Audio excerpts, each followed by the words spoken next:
Hi, Dr. Theater. I hope I'm pronouncing correctly. Yep. Thank you.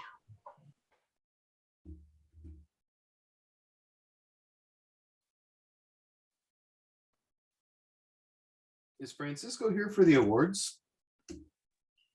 Yes, he said he will join later in keyboard session. Yeah, keynote session.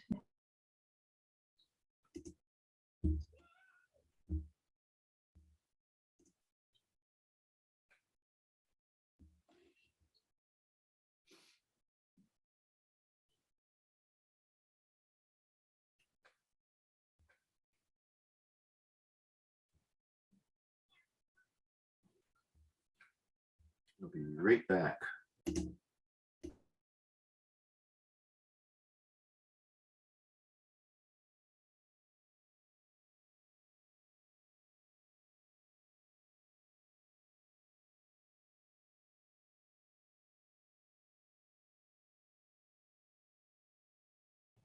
Hello.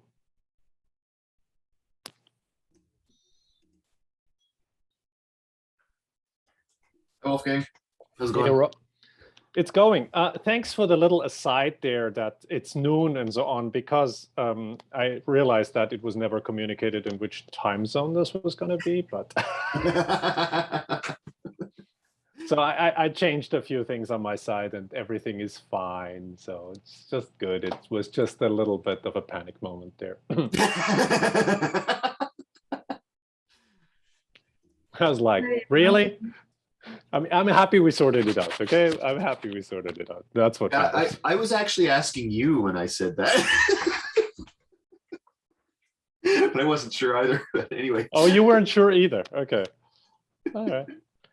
Well, Francisco's message only said 3, right? And I was like, okay. I assume Never mind. Never mind. I think he said I think he said 3 your time. Now that I think about it. Yeah. Now that yes. I'm not going to look in the email right now. So something. Yeah. He must be. Maybe he's thinking you're still in EST. Yeah, I think he's very much thinking that or something. That's probably it then, eh? Oh well. I'm happy that we sorted it out. Okay. That would have been embarrassing. Oh, okay. I'll look afterwards and I write a nice message to Francisco. But he's earned it in this case. Professor, so since we have a couple of minutes, do you want to share your slides and see everything works well, the audio and video? Yeah, of course. Of course. Let me try that. Let me just go into the slides here first. Come on, slideshow. Thank you. Sorry, my technology is, as usual.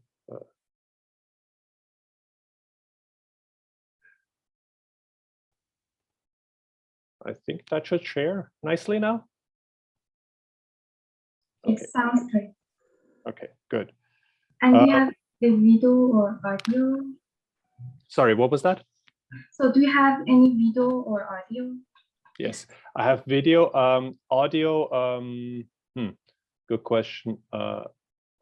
Sorry. Let's pick a video here. Sorry. Of course, now I'm in the. Don't know if this. So this is a video.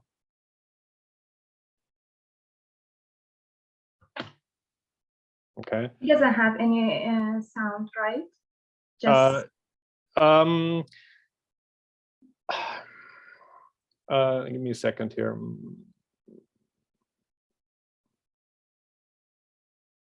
Some of them have sound. This one should have sound.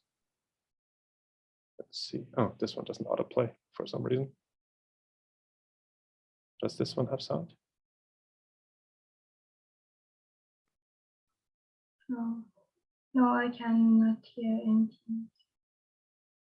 Okay, the sound is not critical on these things, right? So that's fine. Okay. I don't think I have anything that is critical in the sound. So I should be good. Okay. Thank you very much.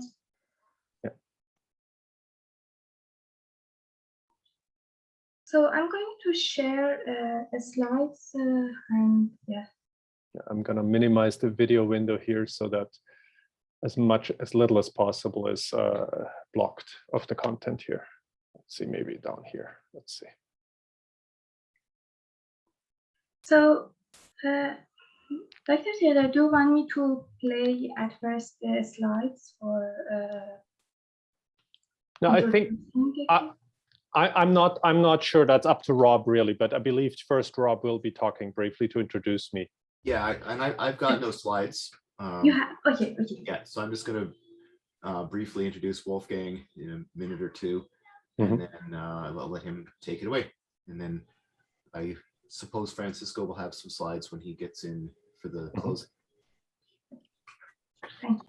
I'm just going to ask Brooke to announce to the Discord that we're going to start in a minute. Okay. Yeah, I just saw that. I'm only going to be in the hash Wolfgang Stößlinger Keynote channel. Okay, I'm not going to. That's all, the most I can monitor while giving a talk. Not going to switch Discord channels here.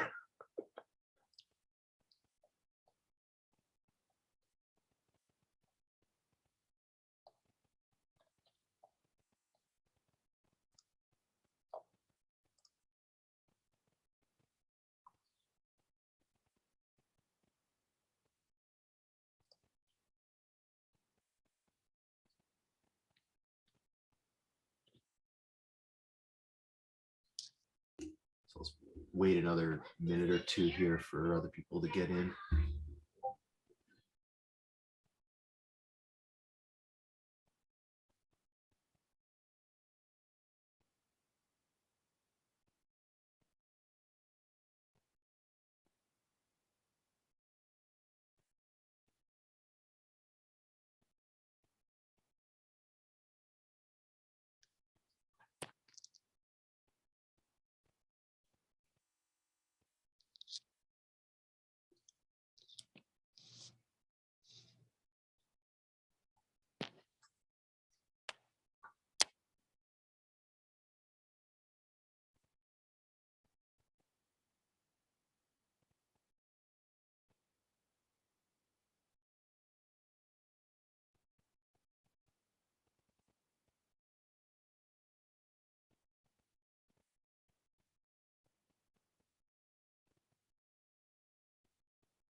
Okay, well, maybe I'll start up now, if that's okay with you, Wolfgang. Just 1 second. Yes, you can get started. I just have a small problem with my slides, but it's solved. Go ahead. You got it? Okay. Okay, so thanks everybody for joining us in this closing keynote talk and closing session for SUI 2021.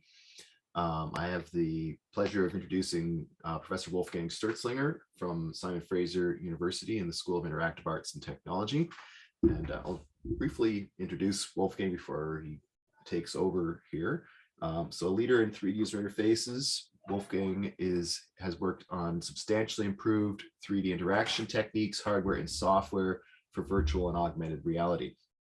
Some of his other contributions include high dynamic range technology, which is now integrated into most high and mid-range TVs. And he also co-authored a book that defines the field of immersive analytics. He's instrumental in founding prestigious publication venues as a co-founder and steering committee for the IEEE Symposium on 3D User Interfaces, which of course has now been rolled into IEEE Virtual Reality Conference. And he's also an initial steering committee member of this conference, the ACM Symposium on Spatial User Interaction. So it's safe bet to say as a founding member of that committee, we wouldn't all be here today if it weren't for Wolfgang helping establish this conference. Among many of his other recognitions, Wolfgang has been awarded an SFU Distinguished Researcher Award, various ACM Service Awards, a series of Best Paper Awards, and is very well established and well cited in the field of VR 3D user interfaces and more broadly in HCI. On a more personal note, Wolfgang, of course, was my PhD supervisor. So he and I have worked together for many years now. And so, to follow up on that comment that we wouldn't be here without his contributions, clearly, I also wouldn't be here hosting a conference today if it weren't for Wolfgang. So anyway, I owe him a lot. And so let's hear what he has to say about real world VR and AR challenges and solutions. Take it away, Wolfgang. Thank you, Rob. Thanks for the kind introduction here. I'm going to be talking about what I see the current state of the field to be, and where lots of the current challenges and solutions are, and of course through my own lens. So this is not a fully comprehensive. I'm not going to claim that I will tackle every challenge and every solution here, just to put that in. Now, thanks to the Department of Better Technology, what I jokingly call it these days, we have VR and AR systems today that work really, really well, right? If you are familiar with the Varjo HMD, that's a great HMD, visual clarity, tracking works really well. Everything works really nicely. And controllers are fairly good today. We basically, it works. So why is not everybody using it? That's the real question. And that actually brought me to think about this. And that's why I prepared a new talk in a format or based relative to talks I've given in the past that looks at what some of the current challenges are that prevent us from pushing VR and AR further. Now, the objective, what I'm trying to do is to address real world obstacles, those faced by practitioners, companies, end users, and everything. And so my observations here are based on our own user studies. And in particular, I base the observations on looking at what people who are not familiar with VR and AR do, right?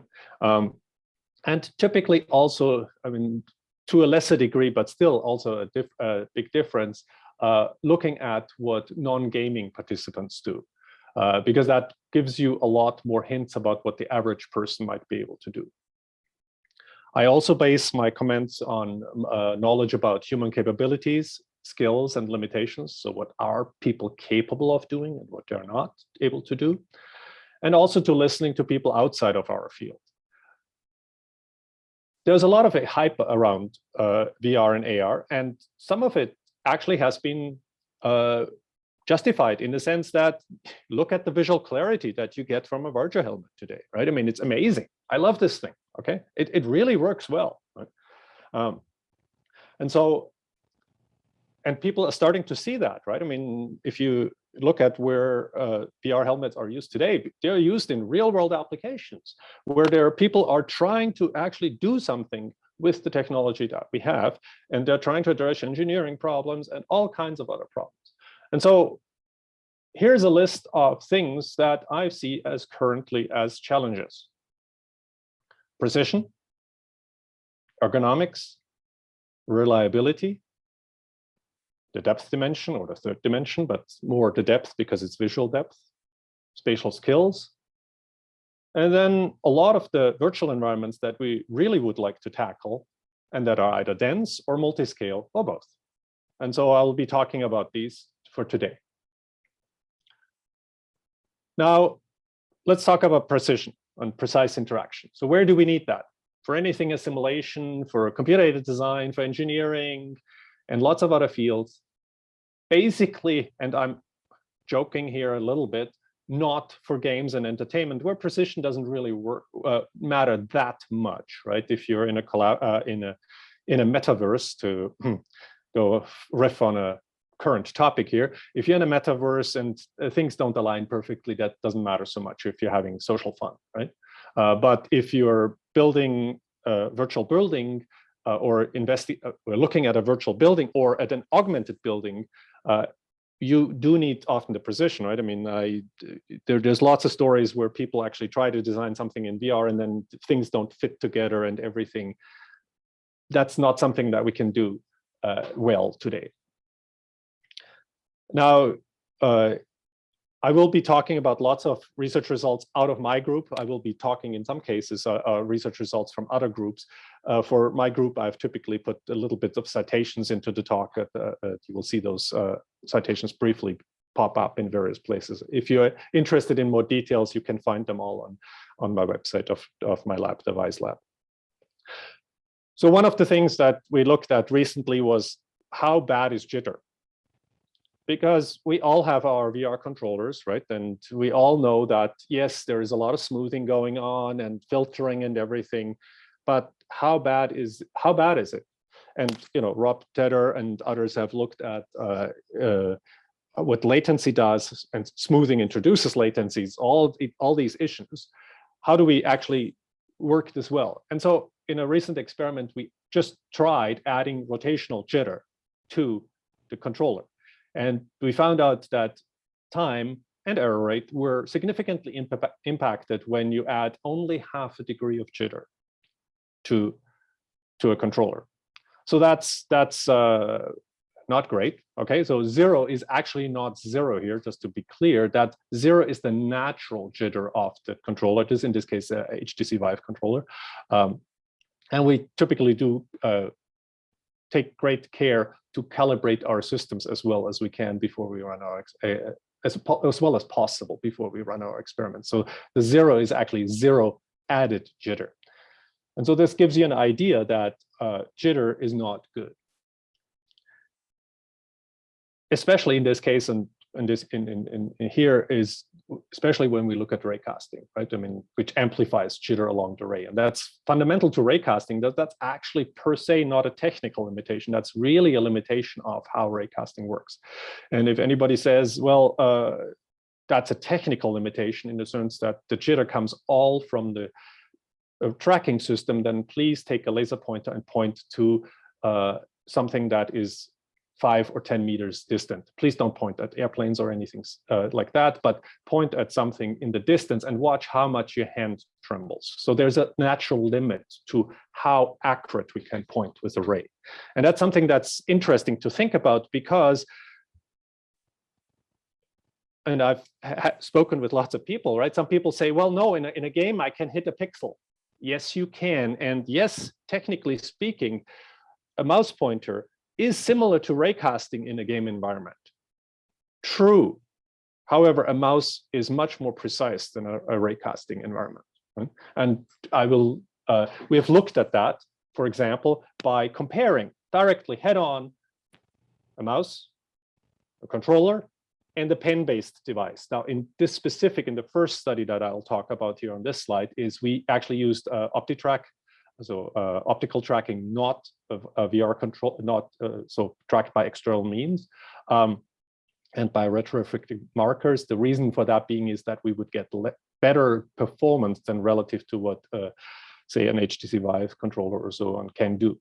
And what we found in that study was that a pen controller can approach and can match what a mouse can do, while a VR controller cannot. And that's a pretty interesting result when we found that. Dukmin Pham found that published that in 2019, because it basically means that we are limited by a choice of interaction devices. Now, as follow-up work, we actually looked at, well, if you take now a pen controller, and here in this case, we looked at the VR Inc., the pilot edition. If you take a pen controller, can that work well too? And yes, it does. The problem is that the current generation of pen controllers is not quite as stable in its tracking as, say, a pen tracked with an OptiTrack system. One of the things we investigated here, and this is also something very interesting to think about, if you have a pen-based controller, and I'll just use a normal pen as an example, right? You can hold it multiple ways. You can hold it like a VR controller in your hand, right? And you can hold it like a pen. one of the things that makes a pen-based input more precise is that you can use multiple fingers, whereas here you're limited to using only a single joint, right? So you cannot, to see the difference, the easiest way to explain the difference is, please sign your name like this. Then please sign your name like this. And you will see you can achieve a lot more precision with this grip. And so I believe that this is one of the reasons why pen controllers are a great option for the future.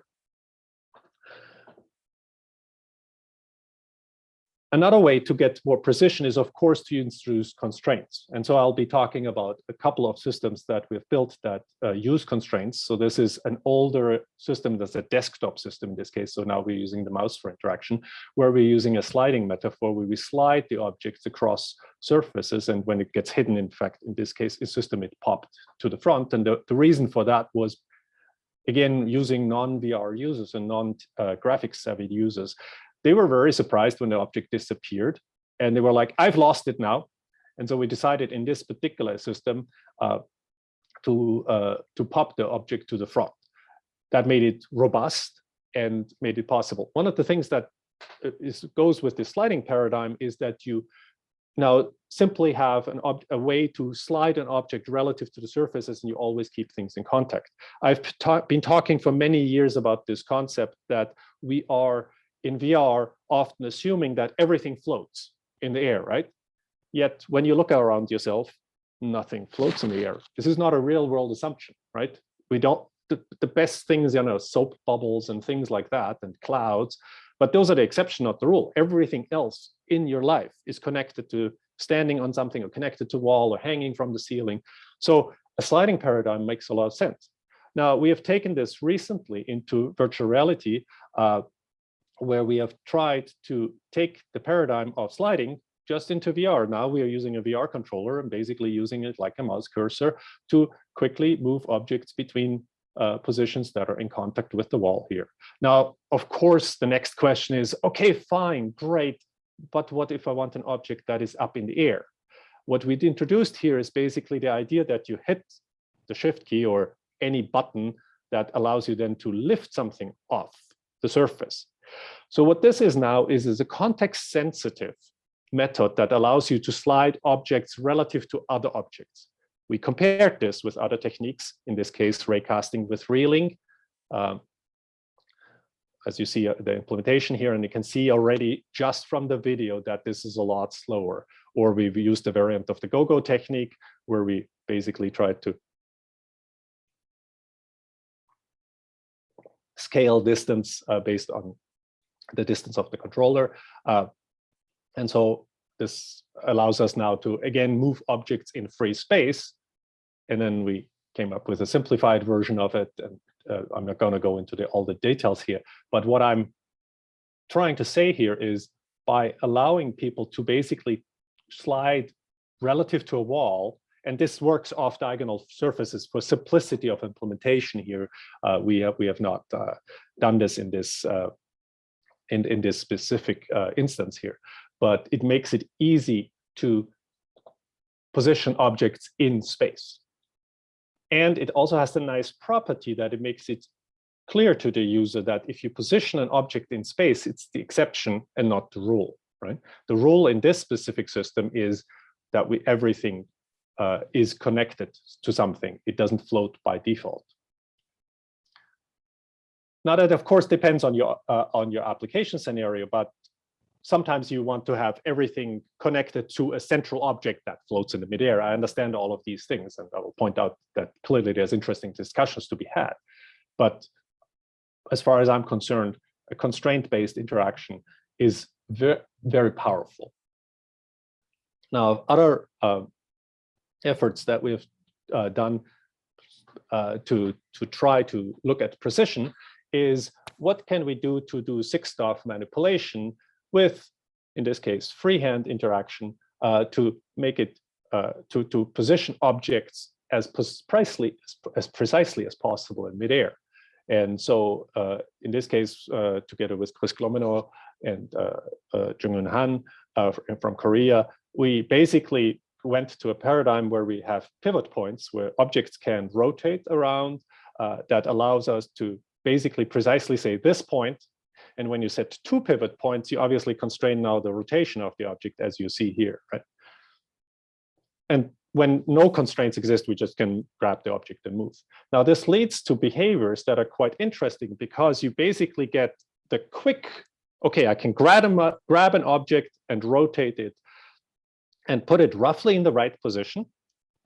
And then I can transition into a precision mode where I can now scale my movements and align things very precisely. In this case, we align the spouts.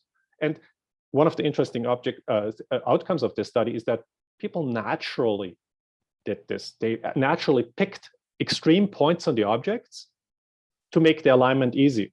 So as you can see here in this sequence, right now you're aligning not just the spout, but we're aligning the handle and trying to get the handle to be aligned as closely as possible, as much as to the best what we can see here. Set another pivot point, and now we have just 1 degree of freedom left to now align the teapot to be as precise as possible.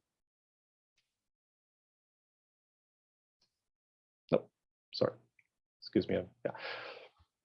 Now, here's here's actually the experimental task where we used large objects and small objects. And that also was a very interesting aspect of this experiment because it forced us to recognize that in some cases, you literally cannot see the one end of the object while you're manipulating the other one. For the painting, that was true. The plant was a bit easier in this respect, right? So we used, but still here, you want to set that precision and you need to navigate to that point to see the precision. And then you can set that pivot point and then you can basically rotate to the 3rd dimension. And that's a paradigm that worked very well. The couch is the most interesting one for me because there, again, even with a wide field of, even if you have like a 110 degree field of view, you literally cannot see, even with a 200 degree field of view display, it's really hard to see the other end of the couch, right? And to make sure that it's aligned. So if you just use a single grab point without a constraint, you cannot align the 2 objects with any degree of precision.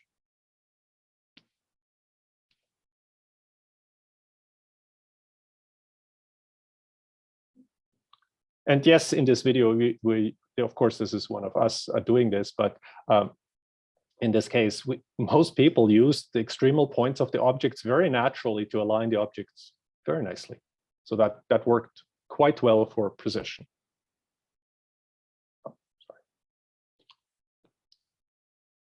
So in this video, we're showing the plane, ray, and point.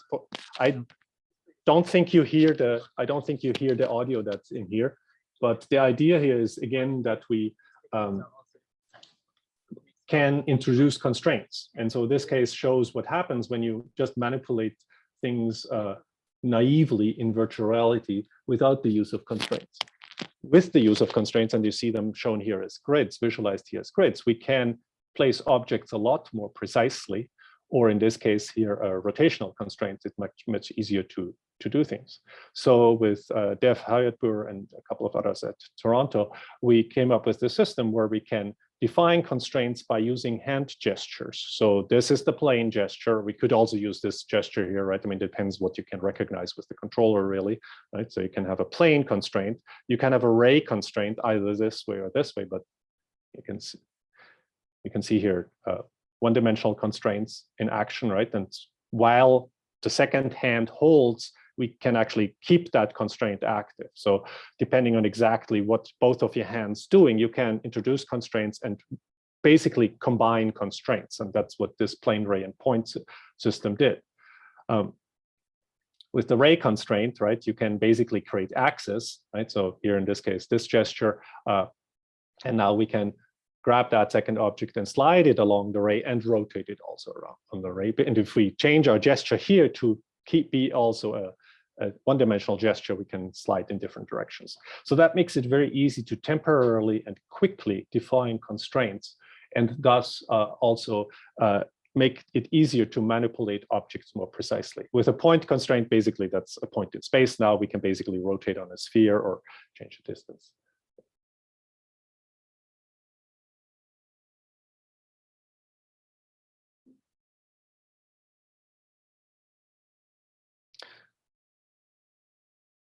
Now we can also make constraints permanent, but we're basically to keep them alive in the system, and that simplifies some of the interactions, because then you don't need to keep holding the constraint if you wish, right?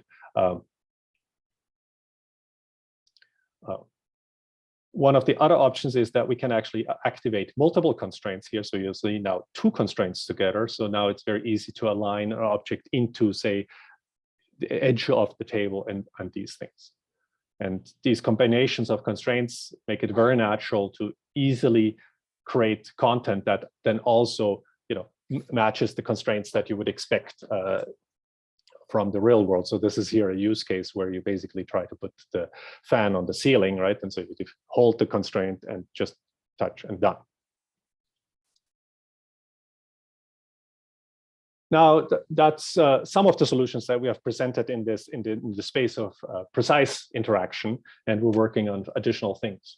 One of the topics that I mentioned earlier as a challenge is ergonomic information interfaces for virtual reality. One of the big questions in this space is, how long will users stay? And if you've ever attended a meeting, you will quickly find out that people will sit at some point. Now, it's nice to stand for some time, and it gives you the freedom to move around, and it affords you the direct one-to-one mapping of navigation. So there is clearly some benefits there. But are you going to be standing 8 hours a day? Unlikely. And we looked at that, and one thing that's becoming clear to me, that seated interaction should be a first-order target for interaction in VR, because that's what's going to be happening when people have their virtual reality helmets on for 6 hours a day or something like that. You will need to support seated interaction, both in terms of navigation as well as in terms of interaction. So together with Jorge Wagner and Luciana Nedel from Brazil, we have actually explored this in an application, and you may remember that Rob mentioned that we had that I had published a book on immersive analytics. So this is now data analytics, where we try to analyze data, in this case, spatial temporal data. So space-time cube, basically where the lines, time goes up and everything else is on a map. So it's basically people moving on a map, but just the third dimension going up in time, right? And so here we are looking at a complex data set, right? There's, I believe, something like 12 or 20 people moving in that. And we looked at multiple interaction scenarios. One of them is exocentric, where you're basically standing at the table. One of them is egocentric, where you are flying through the data, but at the same scale as in exocentric. And the other one is huge, where you're a tiny, tiny, tiny little user flying in this big area. And so we try to find out if now, when we have the visual analytics tasks, where people are analyzing the data, who met whom, where, and when, right? Type of data, that's the tasks that this supports very well. And where was user X at 8 o'clock in the morning? And all of these questions you can answer in this data set. And we looked at this and looked how performance of people changed in the different conditions, right? Now, some of the, here we can move the map here and all of these standard interaction modalities that we support. We took great pains to make this system as usable as possible for all the conditions, right? So you see the vignetting here, because we found that reduced motion sickness a lot, right? And that clearly has been presented by Steve Feiner's group in the past, and this is a great idea. And this made a big difference for us because people didn't get motion sick. So you see this all the time appearing, and allowed people to either manipulate the environment and navigate it, or combined both, and found that all of these combinations have their individual differences, and they work, some of them work better for some tasks, and some of them work better for other tasks. Interestingly enough, For example, one of our co-authors basically said, flying is gonna be the best, and some of us co-authors disagreed with that.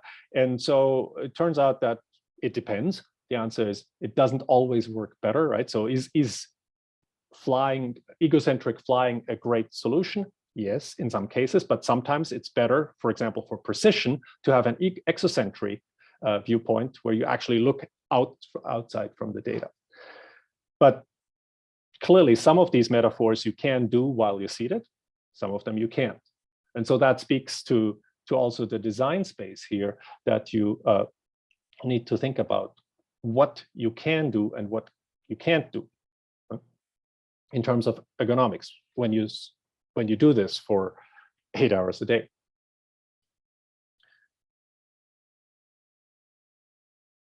We have also looked at virtual hand versus right casting, and one of the things that's, I believe, very powerful, and I believe it's kind of this debate, settling the debate is actually very easy based on some of the outcomes of the research that Georgia has done in this respect, is we basically decided to support both in one paradigm, because if you grab an object, that's virtual hand.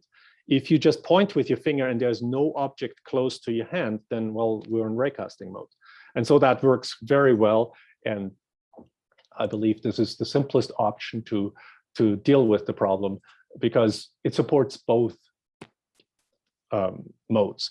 And what we found in this particular study is that people will naturally use either the left hand or the right hand to point and then grab with the other, or vice versa, depending on the task. And we saw these naturally emerging behaviors that I've not seen before in other systems that became possible because we didn't make the system just raycasting or just virtual hand.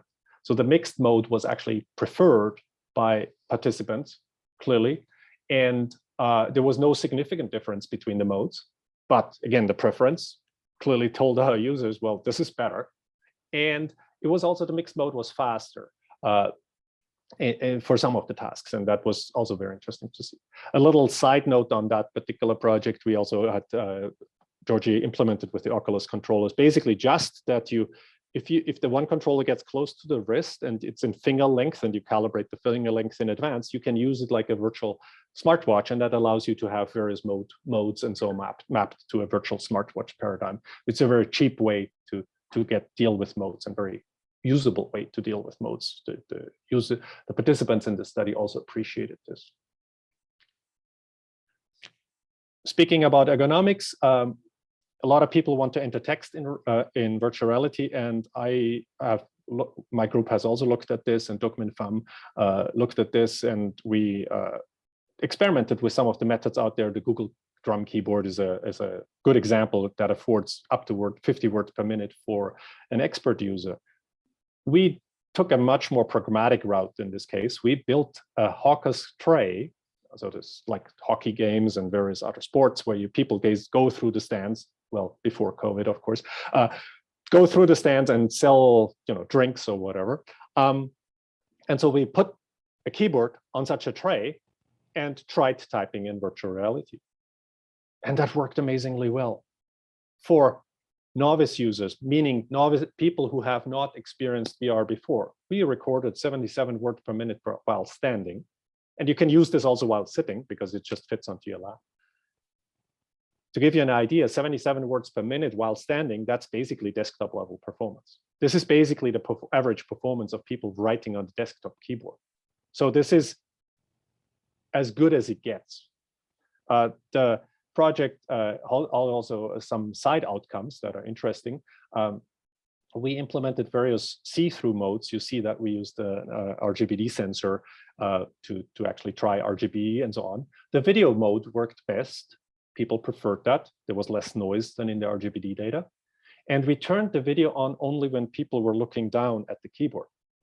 So when you looked ahead, you had full VR and no obstruction, whatever. But when you looked down, you actually saw the keys.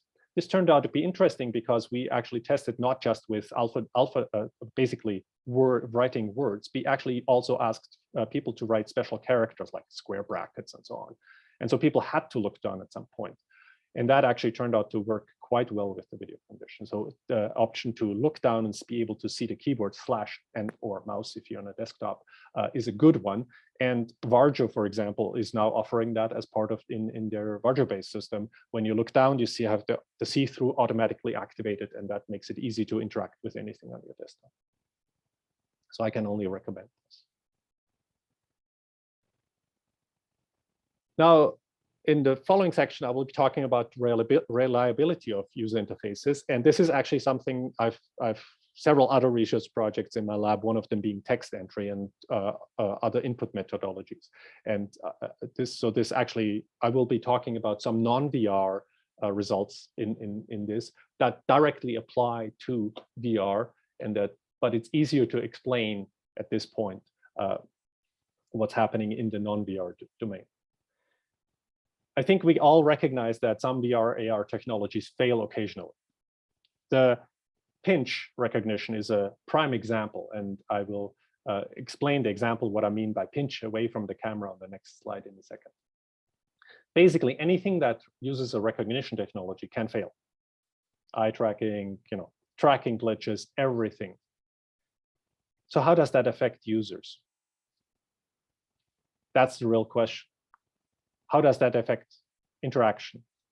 And a concept that I will be talking about here that explains very well what's happening here is there's a cost to errors. Errors are not free. And by looking at how much errors cost, you actually learn quite a lot. And I don't strongly distinguish between if it's the system failing or the user makes a mistake, because at the end of the day, from the end user's perspective, it doesn't matter. Right? If there's an error that happens, we have to fix it. So here's the example where I talk about the pinch away from the camera, right? So we took a VR headset, mounted a hand tracker, the leap motion at the bottom, and had people basically use pinch. Now, why did we use pinch? Because we wanted to do eye tracking. And so we did eye tracking, and we used the normal dwell technique to investigate how performant this is for pointing. And dwell is slow. Everybody who has tried dwell, we confirmed, like much other research, that dwell is not fast. Clicking a button instead, and of course using a button here on a Vive controller for this, is faster. Makes eye tracking for selection, because you have two phases in eye tracking. You have the pointing phase and the selection. And the pointing phase with the eyes are faster for the pointing phase. That is true. However, the eyes are slower for the selection phase, and that's why dwell is bad.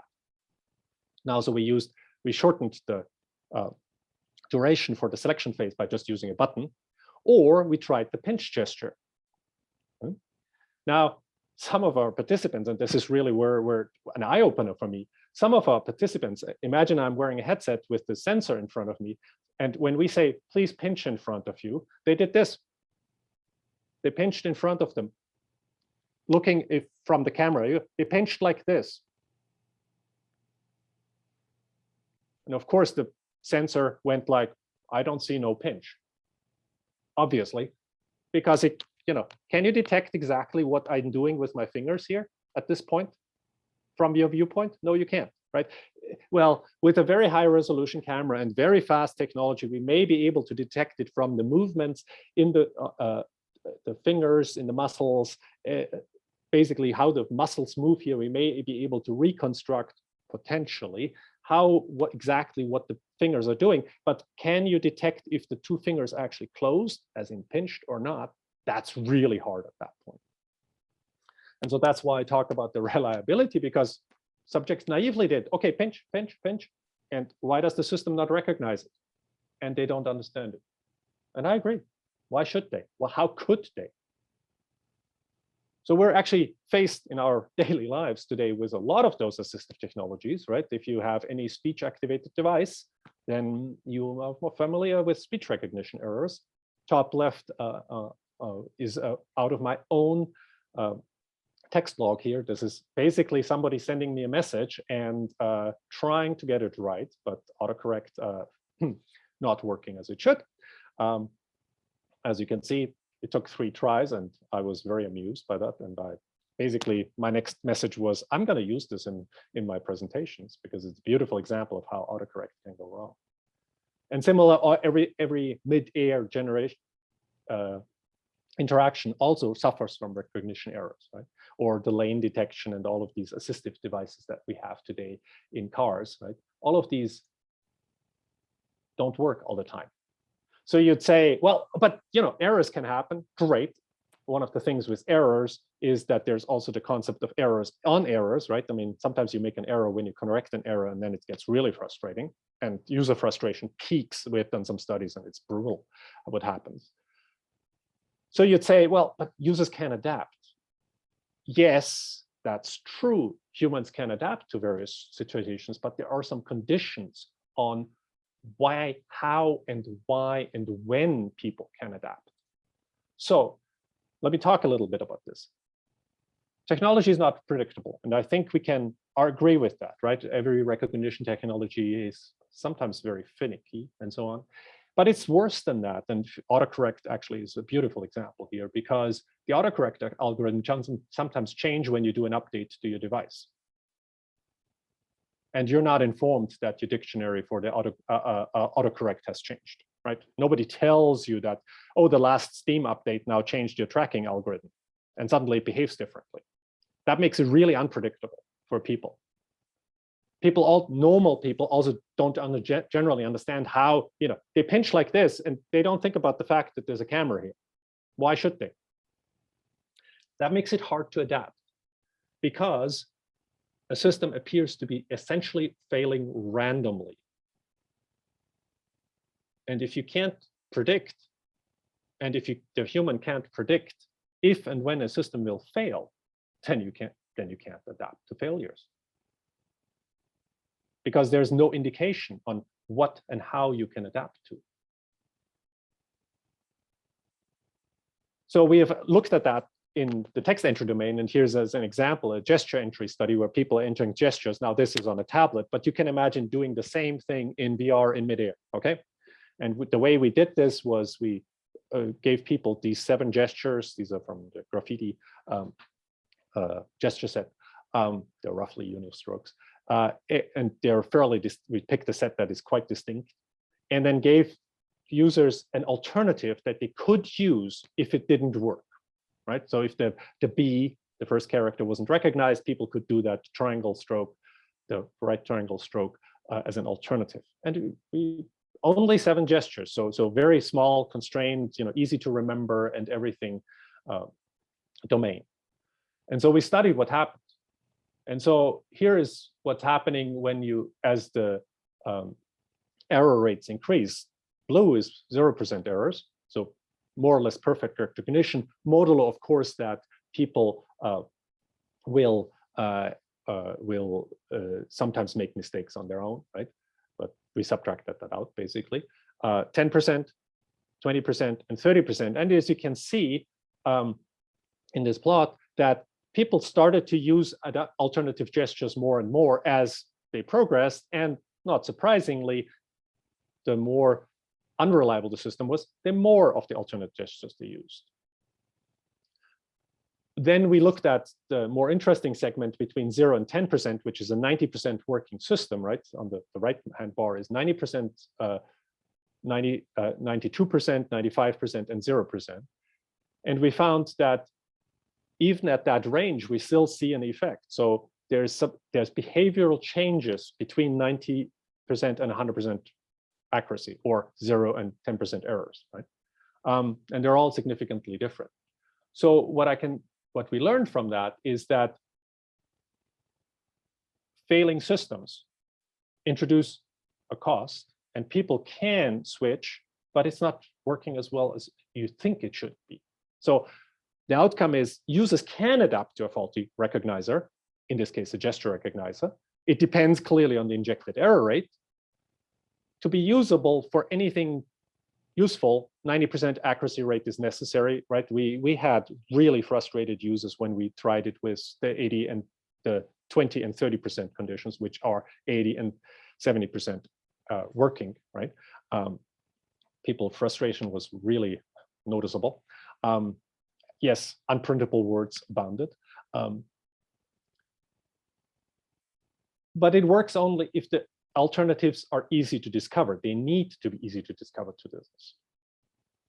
Now, there was clearly some adaptation. So people actually, when the system did not fail on its own, when the recognizer worked perfectly and the people made errors by themselves, they also used alternative gestures in some cases. That was interesting. The thing that gave me most to think about, out of the 7 letters, we made 3 faulty. So like almost half. But half of the users could not identify which letters were faulty, which of the gestures were faulty. And that is something pretty profound, because it basically means that, well, some people didn't pay enough attention to actually be able to adapt. Because if they don't notice it, how can they adapt? So you need to be able to notice things, and errors need to be happening sufficiently frequently for you to be able to adapt, and reliably, in the sense that they're predictable. And also the benefits need to be high enough, right? Theoretically speaking, a lot of people claim the QWERTY keyboard, the WORAC keyboard, to be superior to the QWERTY keyboard, to the Scholz keyboard that we use on a daily basis. But the effort to switch is so high that the benefit is negligible. So most people don't ever switch to the WORAC. And there's debate about if the WORAC is really better. That's a separate discussion. Now, to really push the boundary on this, we did the following. We did a text entry error with autocorrect again, and we used EEG to detect the brain reaction to a wrong autocorrect, right? So you type something and the word that you're typing doesn't appear. Your brain actually gives an impulse, an error-related negativity impulse that you can observe with very well calibrated and very, very careful EEG system. You can find that. And we detected that. And we used eye tracking as well, because, you know, if we get such a spike and they didn't even look at the word, then what does the spike mean? And then we also used context features, because the probability of errors in autocorrect is in longer words is higher, and all of these things. With all of that, and 2 years of machine learning and all of that, tuning the system and getting the machine learning to work really well, we achieved an accuracy of 83%. In those 83%, the system is magic, because you type something, the autocorrect fails, you look at it, you go like, oh, that's wrong, and boom, that word changes automatically. You don't need to do anything. And that's awesome. That's like magic. And so it is possible, but it's not perfect. One of the big problems here is that EEG signals are notoriously hard to detect, right? Detecting ERNs with 83% is actually very good, right? We cannot detect these 100% reliable, unfortunately. And Felix Putze in Bremen was a collaborator on this and led this project. Now let's go back to VR. Now let's talk about the depth dimension. This is of interest to anybody who wants more than 2D. And I call it not the 3rd dimension, but the depth dimension, because it's really relative to where I'm looking, right? If I'm looking this way, the depth dimension is this way, otherwise it's this way. So this is something we published at Chi in 2019 in a VR, where we did an experiment where we had people point to targets either along the line of sight or laterally in VR and in the real world. So on the top right image, you actually see the apparatus we built where we had motorized targets that popped up alternatively. And so you have to target, you do this motion or this motion. So the outcomes were very interesting. In the experiment with the large display and the VR and AR helmets, we found that this motion was faster and better performant, less error, every measure better than this motion. So the depth dimension in VR and AR doesn't work as well. We found exactly the opposite result in the real world. This in the real world is faster than this. And that's very interesting, because what do you mean? The real world behaves different than VR? Yes, that's exactly what we found. We found that VR does not conform, and AR does not conform to the real world. Now, we immediately went, after we had these results, we went like, so why? The obvious culprit is here in this case is the divergence accommodation conflict, where we basically have the problem that in VR we have one focal plane, and everything is displayed at that focal plane, regardless of how far the target is. And so you have divergence of the eyes. Yes, the eyes rotate, but the zoom, the focus, stays constant. And so that introduces an obvious conflict, and that's pretty much the obvious culprit. So this is now unpublished work, but we built a multifocal display where we use 3 focal planes, special multifocal display targeted at interaction within arm's reach, which is where the effect is the strongest and where this occurs. And we built this, and I can tell you, unpublished result though, that yes, once you add multiple focal planes, you can actually combat this. You can actually point better in space when you do a correct focal cue for the eyes, right? That's what it boils down to when you eliminate the accommodation divergence conflict. And I hope that this is something that we can take into account in the future, where we actually make better display systems, because that will be improved interaction performance. Just looking at the time here, I'm going to go through this very quickly. People's spatial skills are not necessarily as great as you think. This is videos from some of our participants, Mayra Barrera's work, where she looked at people basically drawing in VR and how well they could replicate some of the targets that we gave them, or some of the objects that we asked them to draw. And there's clearly strong differences between people with low spatial abilities and high spatial abilities. One of the reasons why I really like using people that are not VR savvy is because clearly people who have spatial skills like VR better in general, and because it conforms better to their spatial understanding and everything. But once you use these systems with people who don't have the spatial skills, you observe very much how different the outcomes become. One of the things we noticed is that when we encouraged people to actually walk, not just stand in one place, then suddenly some of these differences diminish, because people, once you take that other viewpoint from a different viewpoint, then suddenly people understand better why or how the spatial context is actually different than what you draw. Right? I mean, it's the aha effect when you draw in space and you go like, oh wait, that's not flat, right? And so that leads to profound implications for the design of systems when you want need users to actually display great spatial skills. I'm gonna skip this one.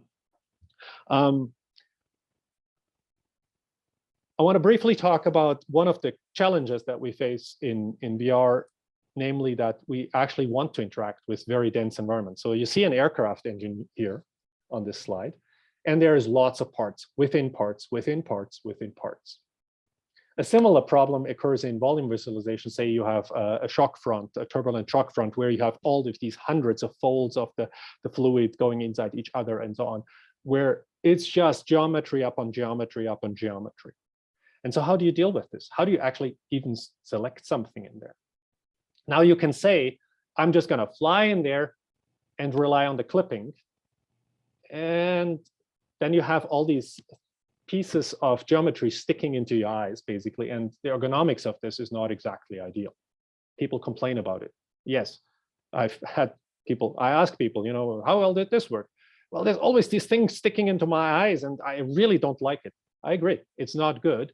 But, you know, it's, as somebody who has used many VR systems, and I've been in many walls or in many other pieces of geometry, I'm kind of filtering it out these days, right? I mean, I know it happens.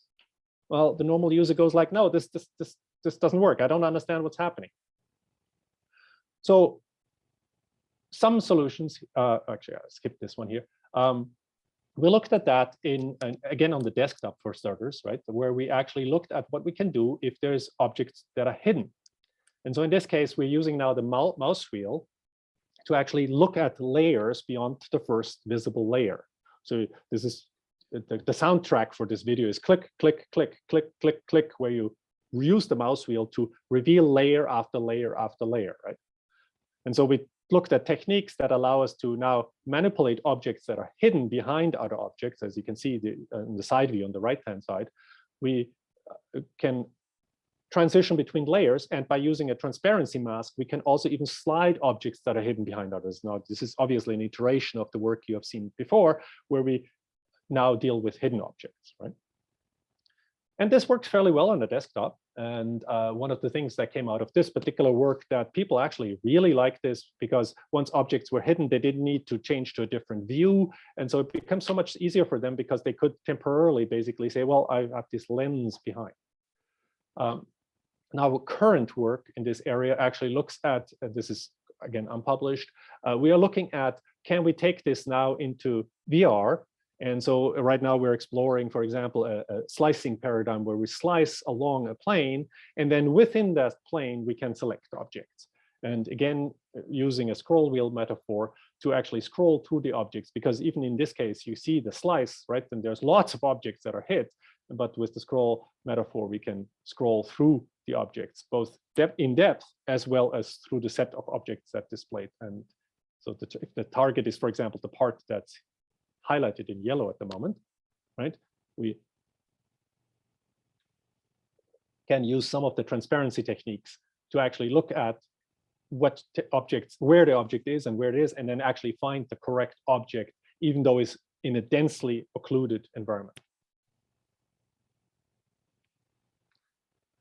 Now, as the last topic, I wanted to talk briefly about multi-scale environments, and that this concerns everybody who has large data sets. You know, if you are looking at something like a continent or a country or anything that is spatially large, navigation becomes challenging, and interaction too. But in this case, I'm just talking about here about navigation.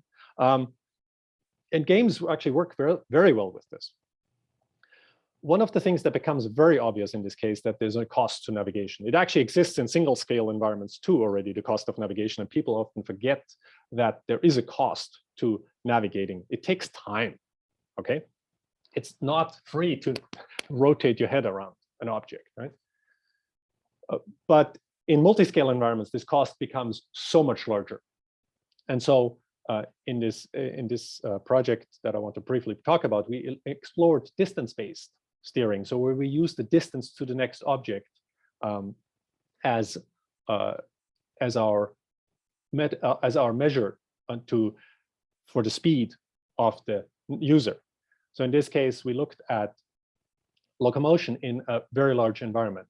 And I'm gonna, in the interest of time,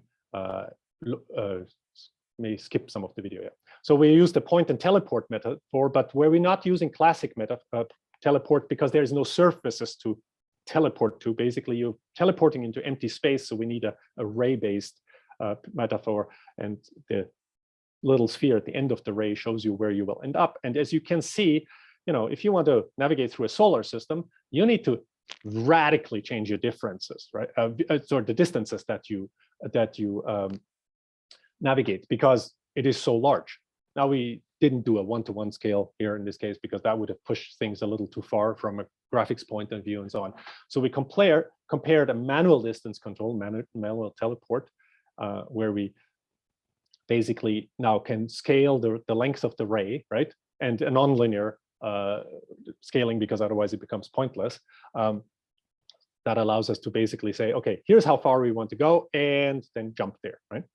And or jump repeatedly, and people often have these repeated jumps with this method, right? Click, click, click, click, to quickly go somewhere, right?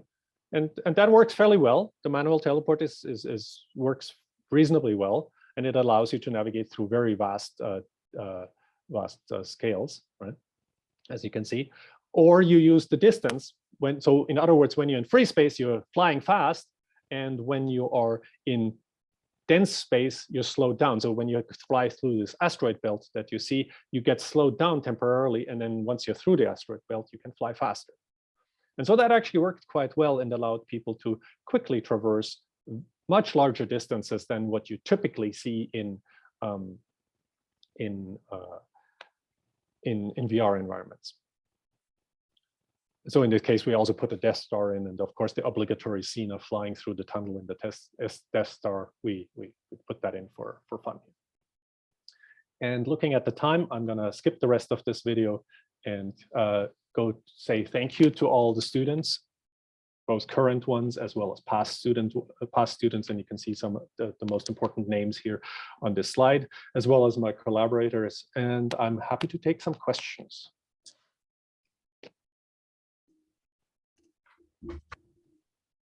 Thanks a lot, Wolfgang. Rob, you're muted, I believe. Oh, can you hear me now? We Yes, can hear Jess. you. We can hear you. Okay. Can Wolfgang hear us? No. I think his volume is down. Apologies, this is actually on my end. I'm sorry, I muted the computer because it was that was my mistake. I apologize. My bad. Just blame the technology, right? Yeah. No, I had muted it because there was a distracting sound in one of the videos, and so I muted myself, and that was my bad. I apologize. There was actually one question / comment that came up in the Zoom chat during your talk. I don't know if you noticed that, from Po Wen Yao. No. I don't know if you want to, if you can pull that up. Let me just pull that up for a second. Ufuk sort of already addressed it, but because it was his work. Sorry, I need to navigate to the chat here. Sure. Apologies. Okay. What is the question? Yes, there's other people who have discussed the power of grip versus precision grip, and I completely agree with that. Yes, thank you very much for pointing that out. I should have done that, and it's my and I agree that there's a role for both styles, right? I mean, there's clearly some things, Beat Saber, yes, very much. You're gonna slash, right? That's not a precision interaction. That's precision on the angle and everything, but not so much as in fine detail writing, right? So clearly we want to have both, right? But that's why I pointed out that you can hold a controller this way and this way if it is ergonomically feasible, right? We actually tried, if you look in the paper, we actually tried to hold a VR controller as in a precision grip, and they're too heavy for that, right? And too clumsy for that. Yeah, to answer that. I also saw somebody that posted in the Discord channel, is there a list of the papers of the presented videos? I will put that in the Discord chat in an hour or two, okay? I will prepare that, just the simplest way. I mean, you can find all of this on my website, and I will just type quickly here. Sorry, I have to change keyboards here. Except my computer just went to standby as I was moving the keyboard. That was interesting. Technology, right? Yeah, well, that's it. Kyle put a comment in the Discord as well about to the problem of errors. Is your volume, my volume, is the system broken? Same thing you right now, right? Yes. If there's other questions, please shoot them into the chat. Otherwise, in the meantime, I have kind of a question / comment relating to something you said right at the very start of your talk, and you said something to the effect of, the technology is pretty much there now. We've come a long way from where we were 10 or 20 years ago anyway, and yet people still aren't using VR for widespread, outside of certain things. And this kind of vaguely reminds me of stuff that, like going way back, like Fred Brooks wrote about this, and Doug Bowman wrote about this, and other people have talked about this applications problem of VR is that, we still don't have a really good sense of what it's even good for and outside of specific certain applications. I don't know if you have any thoughts on that. Is that still sort of, do you still sort of see that as being a problem in this domain aside from just the technology? Well, I do see that people are using it. I mean, I will use Varjo again as an example because it's actually quite interesting, right? They used the Varjo helmet and you could just go to the website because it's fairly clear, fairly public example they put on top of on their page is that they used it in the design review of a building that was being redone, right? I mean, where they were renovating the building, and in the design review they found, for example, they put themselves basically in the places where people would work, and then figured out, oh wait, the electrical outlet should be here. Okay, or oh wait, there's this basement space, and because we changed the floors so much, there wasn't enough space in the basement space to do some of the things they planned to do there, and they could only discover that by putting themselves into the virtual space. So from that, I can tell you that yes, people are definitely using it, right? It's just not as widespread as we would like it to. Yeah, it kind of reminds me of a lot of the work that we were doing, 10 years ago or whatever it was now. A lot of what motivated my work when I started working with you was around this idea of, a lot of what you could do in VR, you could do it more effectively in a desktop system, right? But in some cases, yes. In some cases, what yes. you just described is a great example of something where you really need that spatial understanding in order to be able to do that kind of thing. Very much so. Yeah. And so I think there's also a lot of space for mixing, right? So you can wear a headset. I mean, it's entirely possible, and I've done this myself, wear a headset while you're on the desktop, okay? And if you have ever seen the quality of the video pass through on the Varjo, it's amazing. You can clearly see the desktop, okay? Hoping to get one. Yeah. I mean, I'm sorry. I'm sorry if I sound like a little bit of I'm not getting sales commission here. It's just it's just to be clear that it's just a clear step forward in the quality, right? I mean, the video quality is just so much better that it enables tasks that you could not do in advance previously, right? I mean, I can see myself using the Varjo while I program, okay? It's not impossible because you can actually read some of the text suddenly, right? Maybe not quite the smallest font size, but it's a lot better than it used to be. So I'll just read one of the questions from the chat here. The gorilla arm problem, after looking at the Harkree project, yes, we have looked at fatigue in particular in the past, the gorilla arm syndrome, and yes, this is a concern. I believe that it's a great idea to support interaction styles where you don't have to have your hands in the air all the time, where you can basically put your hands close to your waist. That's actually much more comfortable for if you're interacting longer. And so that's something that I would recommend from an economic standpoint of view. Occasionally reaching out, if you're doing this every minute, once or twice, that's fine. But if you're continuously interacting like this for 3 hours, then you have a problem, right? And so exoskeleton is maybe too big a problem. It's a technological solution to a problem that we can avoid with better interface design. Right? Were you able to test the jitter for holding a Vive controller as a pen? We didn't try that so much because some of the jitter actually was induced basically by the people because the weight distribution in the controller is not good enough. So people were jittering, not holding it as stable as they could because the thing is too heavy for a pen, right? So that's when you use, say, a Vive controller or any of the controllers as a pen, they're heavy, right? One of the nice things about the pen controllers is they're actually as light as a pen, right? And so that makes it a lot easier to be precise.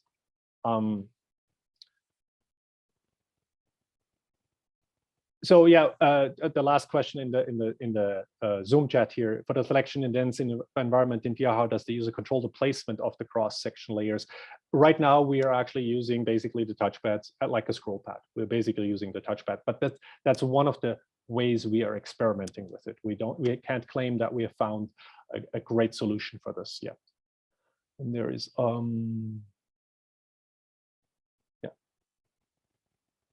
I think that's all the questions I can see right now. Sorry. And just there's another one. Yep. How about phones in VR? So you mean a smartphone, right? So a smartphone in AR is actually trivial because you just pull out your smartphone and you don't display VR content over it, then you can see directly. And so that's an obvious interaction modality, and various people have already explored the use of smartphone as interaction devices, both as just as a blank interaction. Sorry. As an interaction device that doesn't show anything, where you're just using it basically as an input device, or as an active display device where you actually show some content directly on the smartphone. And that's for a high detailed content, still one of the best options that I know. Now in VR, you can't do it unless you have a high resolution display, right? But today, this is also becoming a lot easier, because again, we're getting now much better head mount display units. Yes, the Varjo as mentioned by Kyle, right? Yeah, it's a game changer, right? As far as I'm concerned, it's a game changer as far as I'm concerned. Okay, I think we need to wrap up here. Okay. Francisco, are you there? Well, then I would like to thank you for inviting me to give a talk. Much appreciated. I hope I've been able to point out some interesting directions, because there's a lot of future work clearly to be done. And I mentioned it. Sometimes I didn't have time enough to mention all of the directions, but I hope that this can serve as a fruitful start of a discussion about how do we push AR and VR forward. Thank you. Thank you, Wolfgang. Always nice chatting with you. Thank you, Wolfgang, again, and thank you, Rob. So it's been a great conference, a symposium, and we are coming to an end. So the first thing that we're gonna be presenting is some awards. So I believe we have Stephanie is gonna talk about the best paper award. So thank you, Stephanie. Hello, everyone.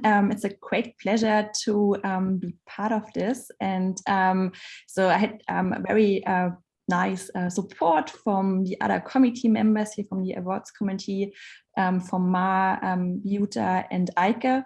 And we actually had like a process and that we followed when we were selecting the best paper and also the honorable mention papers. So all the committee members were reading through all the papers that were basically identified as candidates. And then we all had our own rankings, and we then met and had a virtual meeting where we discussed the candidates, and we really were going into the details there and had a bit of a tough decision to make at the end, because we really liked all the candidates that we read, and we found all the work very very interesting and impressive. So at the end we were able to come up with a decision, and if you just switch over to the next slide, you will see the best paper award. So drum rolls here. So big congratulations to Far Out Touch, extending the range of ad hoc touch sensing with depth cameras. And I think we have the authors here. So Vivian, do you want to briefly switch your camera on, and can we see you? I think I saw Vivian in the chat. Are you able to switch the camera on for Vivian? Faisal, you can bring them in. They're great. Yes, I make her a panelist, I think. I see Vivian. Oh yeah, awesome. I see Vivian as well. Congratulations, Vivian. That's very very impressive work. So we as a committee, we found that your work was really interesting. We really liked the aspects, how you were bringing together a lot of basically small changes, and then you achieved like a really good result where you were able to extend the range of touch sensing. So I think this was well presented, and this is the reason why we selected your paper as the best paper candidate. So big congratulations. Thank you so much. Awesome. Then we move on to the honorable mention. So actually we had we identified 2 honorable mention candidates here, and at the end we were not really having a ranking, so both honorable mentions were impressing us in the same way. So the first honorable mention here is Don't Block the Ground. This is reducing discomfort in virtual reality with an asymmetric field of view restrictor. I just see that Fai Wu is not here, but I still would like to thank and congratulate the authors. So big congratulations. Also here we found that the way how the authors were presenting their work was actually very convincing, and we see that the technique that they're presenting here could actually really help to make VR experiences more pleasant, with actually like a very small change that could easily be applied in a lot of VR experiences, and this was the reason why we selected this paper. So big congratulations to the authors. And we do have one of the co-authors, so yeah, do you want to switch on the camera? Yeah, and Evan is also here, so you can bring them on if you want, so we can see. Okay, so Evan doesn't have a camera, but if there is any other co-author of this paper, So if we miss you, please raise your hand. yeah, it will bring you in. Yeah. And I will definitely like to take a picture at the end of the all the winners via Zoom. So we'll do that if possible. Sorry for interrupting you, Stephanie. Oh, no, that's great. I think I think it would be awesome to see the authors, but we maybe just virtually compilate the authors, and very well done, very interesting work. And of course, we hope that this work is also, or this work will make a big impact for future research. So big congratulations here. And then we move on to the second honorable mention award, and this is exploration of techniques for rapid activation of cleanseable information in head-worn augmented reality. And I'm not really sure if we have an author here, so if one of the authors is available, just make yourself visible. So again, with this work, we thought this is actually a technique that can really help to make an impact in terms of having more seamless interaction with augmented reality, and certainly this can make a really good impact. And we saw some interesting results from the user studies that is actually encouraging. So big congratulations. So again, let's congratulate the authors. I'm not really sure if we have anyone in here. The author is here. Yeah. Failu? Yes. Hello, congratulations. Hello. Thank you so much for the word, and I'm super excited and feel super honored. And yeah, thank you so much. Yeah, really glad. Yeah, thanks a lot for your hard work, and very well done, and I think also very well presented, well written paper. Thank you. So thanks a lot for your work. Thank you.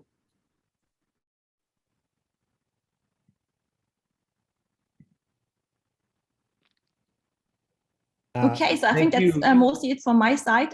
Thanks a lot. It was a great pleasure to be part of the selection committee, and we really enjoyed reading all the candidates. So that was really, really nice for us as well. Thank you. Thank you so much. And Stephanie, if you stand by for a little bit when we finish the poster demo, I'll see if we can take a picture of all the people that have participated in this process. So Kyle, I think is next.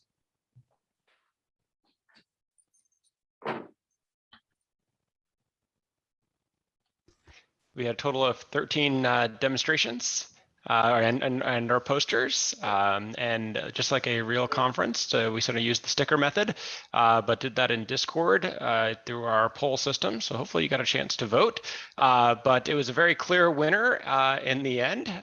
So we had those 2 sessions, and the best poster or demo received 50% of all of the votes. And so hopefully you got a chance to try this one, but the winner of it was Real-Time Magnification and Augmented Reality by Zubin Chattery, Jesus Ugarte, Gerd Bruder, and Greg Welch. So congratulations. If you'll I know at least Gerd is here, but if Zubin is here as well, go ahead and show yourselves so we can congratulate you. Well done. Thank you, guys. And make your head big, please. Give me a second, I'll switch it on. Real-time demonstration. Third demo for the day. Let's do it.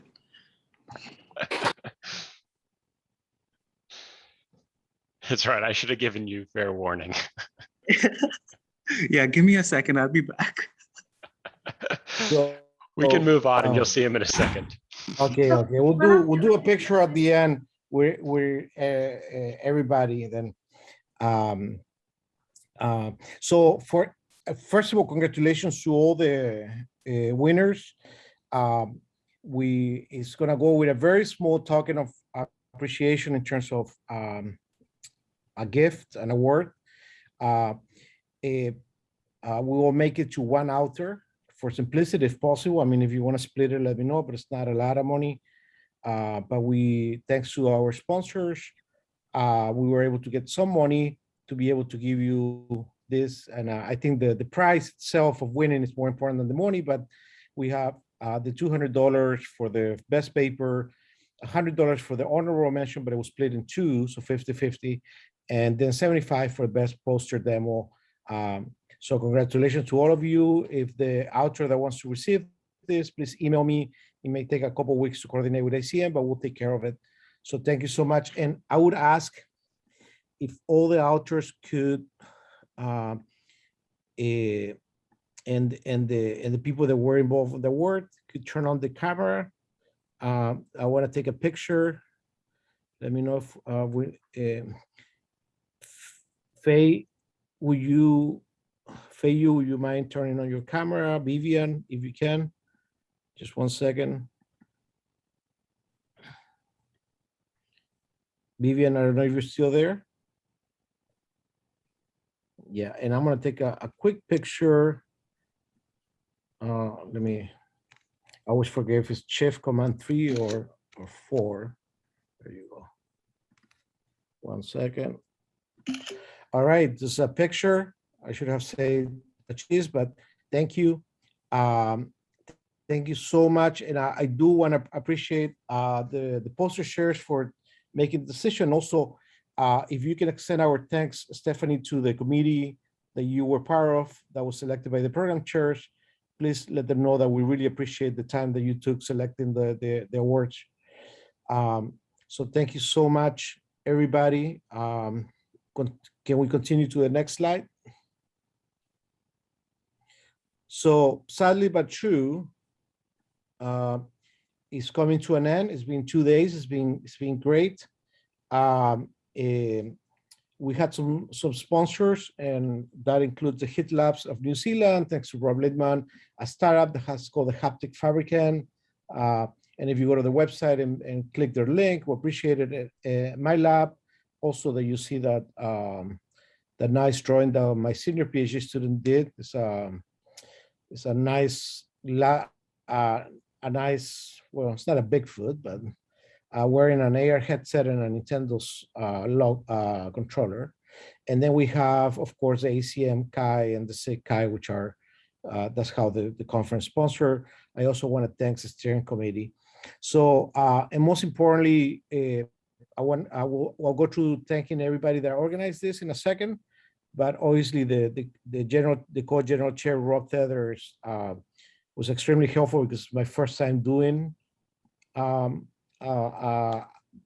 conference as a general chair. So there were many things I didn't know. So Rob was extremely helpful. And of course, all the program chairs and everybody else and the student volunteers. So thank you, Rob. And next. So we had 253 people register. The registrations were free except for the authors. The score members were 152, and we had a maximum of 109 users in Zoom, and the average was 63. I think we had a good amount of attendees during the keynotes and some of the sessions, considering the size of SUI in the past. It's been a good number. Of course, it's virtual, so thanks again. And next. So demographic results, we had 60% from, let me see if I read this right. This was given to me by Nicholas, the web chair. So yeah, most users from the United States, some Germany, Canada, Japan, and Australia. So hopefully we'll have a better representation in the future, but it may also the time zones. It's difficult when you're doing a virtual conference. So next.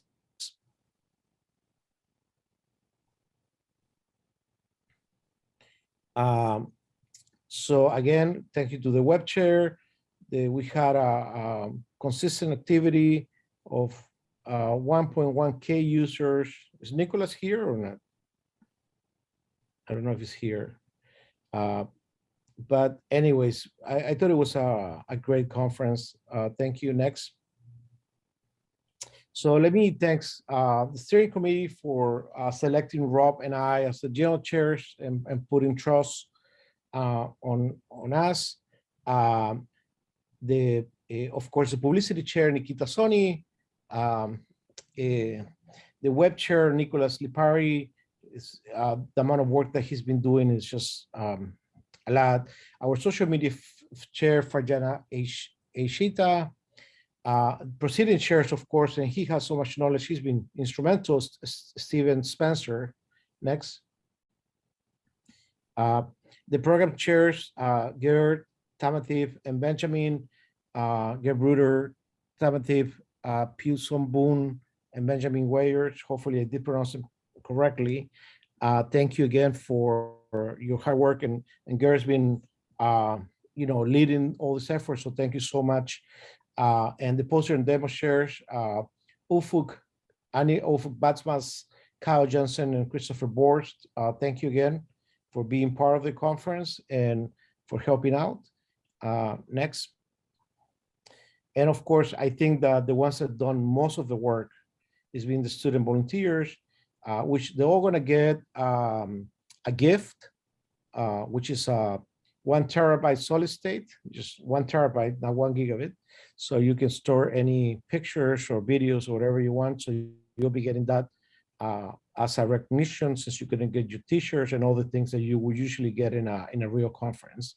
So I want to thank Brooks Bowers, the expert of Discord, Faisa Borhani, which has been, you're seeing her here all the time, Sheyan Su, who's been helping a lot too, and Aditya Raigwar, who came at the end because we needed more help. So, and he did the video for the fast forward. So thank you so much, everybody. Next.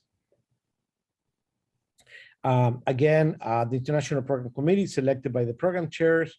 I want to thank all of you. So, without an International Program Committee, it's really not possible, because they need to look for the other reviewers. So thank you so much to all of you. Next. And of course, then the external reviewers, right? Then, I do want to thank them for doing the reviews. It takes a lot of time. And I do believe that the quality of papers that were selected were really high quality. And so thank you again for doing all the work. Next. And of course, here are the pictures of people, all the people that the keynote speakers, all the general chairs, the program chairs, student volunteers, everyone that made a part of this. So I want to thank you so much to everyone for attending. Next. I just want to, before you go any further, of course, we all owe our thanks to you too, Francisco, for putting this whole thing together as the main general chair here. So thanks a lot. Thank you, Rob. Thank you. Nice job. Came together well. Thank you. Thank you. And next. And we don't know where ACM SUI 2022 will be co-located with. We know it's the hub of the steering committee, and this is a decision they'll announce at a given time. Will be in-person conference next year. We'll announce the location, and when I say we will announce that this is steering committee, will announce this location at a later time on the website. And we just want to play, a guessing game. Obviously, this is not binding or anything like that, but so Rob, do the guessing game. You do the guessing game. So where do you think SUI is going to be next year? Again, this is totally not binding. Wolfgang may have an idea, but he's probably keeping. And you're priming the users already with the option B. Yeah, well, I didn't put that in there, but you can answer this at polev.com/rtether. The link should be on the website there, so you should be able to go there and plug in. Can you put it on the chat if you can? Yeah, hold on a second. And then Brooke will put it on Discord as well. So if you go there, you should be able to enter your guess, which also, maybe we can nudge the steering committee with whatever answer comes out here. Right. So again, this is just a game. It's for the exercise. Strictly academic. Yes. So, look at that. Oh, look at that. VRST I had, you know, I was SIGGRAPH. In the beginning, this used to be collocated with SIGGRAPH, but we'll see what happens. Well, it used to go back and forth between WIST and SIGGRAPH every other year, right? Yeah. I don't know which of these are sort of good fall conferences to pair with. I don't know. Well, I think we're still kind of shifting around a little bit here. Well, there you go, Wolfgang. Hopefully nobody calls into question this poll. Yeah. Evan, if you're there. We'll put it on Discord for anybody that would like to opine. I do think, I wonder, you know, if Rob could add SIGGRAPH there just I for forgot fun. about SIGGRAPH. It's too late now. Something else. Too late. Okay, something else, I guess. So anyways, if Brooke can put it on, or any of the SB put it on Discord. So thank you so much. This has been a great conference. I would suggest the following, Faisa, before we go. If you can make everybody a panelist, right? We're safe here. I don't think nobody's going to do anything crazy, Zoom bomb or anything like that. Make everybody a panelist, and we'll try to take a picture of everybody who has a camera. I understand some of you may not have a camera. That's totally okay. And for me, it's really been a privilege, you know, and an honor to be, you know, the service that I really love is the service that I do for the scientific community here in ARVR. I can't say the same always about my department, but this one is way more fun. So, and don't tell my chair. So yeah, if we can, Faisa, make everybody a panelist, and I'll take a picture in a second, and we'll close this conference, the symposium. And I really like. Thank you for attending. Thank you for registering. Thank you so much for the support. Right, it's a small symposium, virtual. We couldn't get a industry chair this time. I know how hard that is, because I was an industry chair once for this conference, and some of the labs, you know, were very kind to provide some financial support. So thank you again. So if you can stop sharing so we can take a picture, Rob. One thing that I have noticed here attending AWE-XR, that I mean, fashion-wise, I'm really out of style. I mean, everybody's dressed like Mark Zuckerberg here. So really, you know, like I felt, you know, different. So let me see how I do the view. I always forget this. Gallery. All right, so I want to take a picture. Say cheese. It'll take 2 tries. Okay, cheese.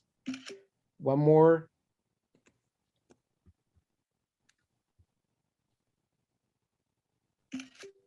Cheese. And thank you so much, everybody. And Evan, thank you again. And if you can, thanks the steering committee on my behalf for allowing us to run this conference this year. It's been a pleasure. We'll be releasing the YouTube videos for most talks in a week or 2 weeks time. So we'll let you know via Discord, and maybe I'll send a message through the mailing list. Thank you so much, everybody. Thank you. Bye-bye. Thanks, Francisco. Great job. Well Thank you. Thank you so much. Thank you, everyone. Bye. Thanks, Rob. Thank you. Great job. Thank you. Thanks all. Thank you. Thank you. See you next time. See you next time in person.